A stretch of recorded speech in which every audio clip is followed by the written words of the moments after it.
ito pala yung sinasabi nila na maraming nagtitinda. Doon pala. Doon pala ba? Ayan. Marami doon. Maraming nagpipiknik doon. Malakas ang hangin kaya pasensya na sa ano. Maingay ba siya? Malalim ngayon ano? Ano yan? Tindahan yan dyan? Punta na tayo. Lapitan nga natin. Wala, ano lang?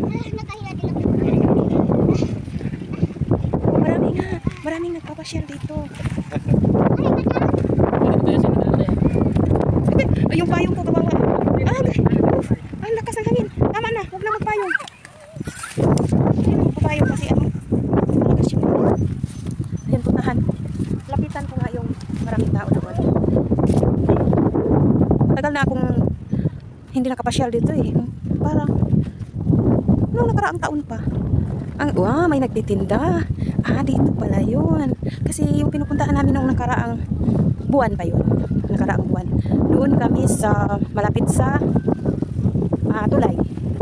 Pero ngayon, may nakita ako, may nag-tent. May mga trapal-trapal.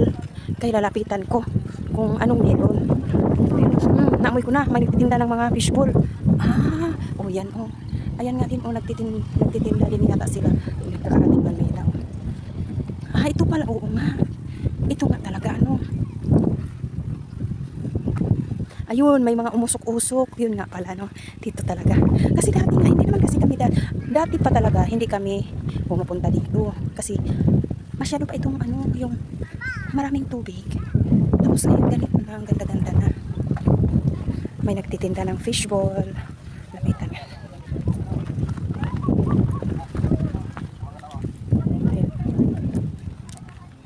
May nagtitinda. Doon tayo sa medyo bumaliktad ang aking payong. Malakas yung hangin, hindi pwede sa ano. Dito nga pala. Dito nga ano, may nagtitinda pala talaga dito. Ito yung sinasabi ng mga kasamahan kong mga nanay doon sa school na may nagtitinda. Wow! May mga upuan-upuan din. Ano? Ay, ang galing! Ganito pala. Ay, ang galing, oh. May mga upuan din. Ayun, oh. Doon, oh. Ano ba yun nandoon? Yun, oh, may mga upuan din. Tsaka may naliligo. Pero pinagbawal ang maligo. Pero andito pa rin. May naliligo pa rin. Mga mayaman din nandito. Mga dikotse din sila.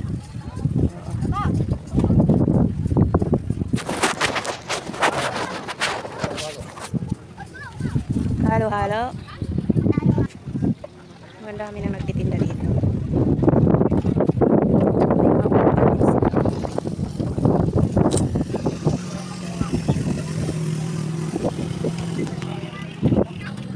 Ano kayang laman yung kalderong yung malaki?